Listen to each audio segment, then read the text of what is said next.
একটা দাওয়াত দিচ্ছি, প্রথম আসো দেখি 21শে অগ্রহায়ণ। কবে? 21শে অগ্রহায়ণ। কোথায়? Knowledge city. নলেজ সিটি, হ্যাঁ 21শে অগ্রহায়ণ।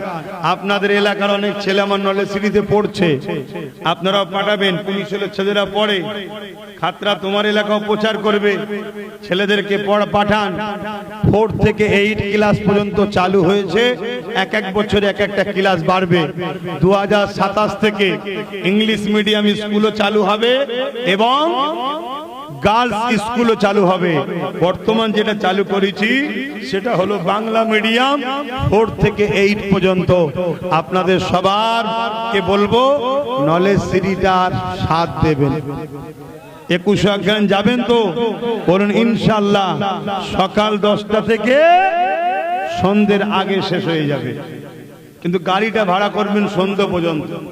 কেন? দোয়া করতে, বক্তব্য দিয়ে যদি একটু দেরি হয়ে যায় হুড়োহুড়ি করে চলে এলে হবে না, কিন্তু আমাদের টার্গেট সূর্য ডুবার আগে প্রোগ্রাম শেষ হয়ে যায়।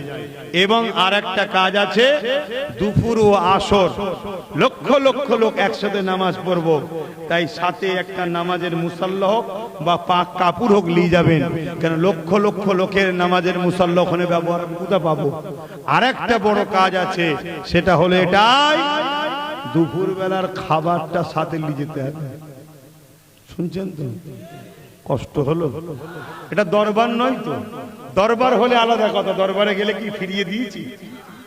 এটা তো নলেজ সিটি, শিক্ষা প্রতিষ্ঠানে। এখন যদি 5 লক্ষ লোক যায়, গড়ে 5 ধরছি, তাহলে 20 টাকা করে যদি মাথা পিছু ধরা হয় 1 কোটি টাকা খেতে চলে যাবে। তাহলে শিক্ষা প্রতিষ্ঠান করবো কোথায়? খেয়েই শেষ, ঠিক না? এই জন্য আপনাদের বললাম, যে যার খাবার, যে যার পানি নিয়ে যাবেন না, না নিয়ে গেলে পানি খাবে, পাশে নদী আছে। তো যাক, আপনাদের সকলকে দাওয়াত দিচ্ছি, 21শে অগ্রহায়ণ যাবেন। উলামা ভাইরা আপনারাও যাবেন, ইমাম ভাইরা যদি পারেন যাবেন।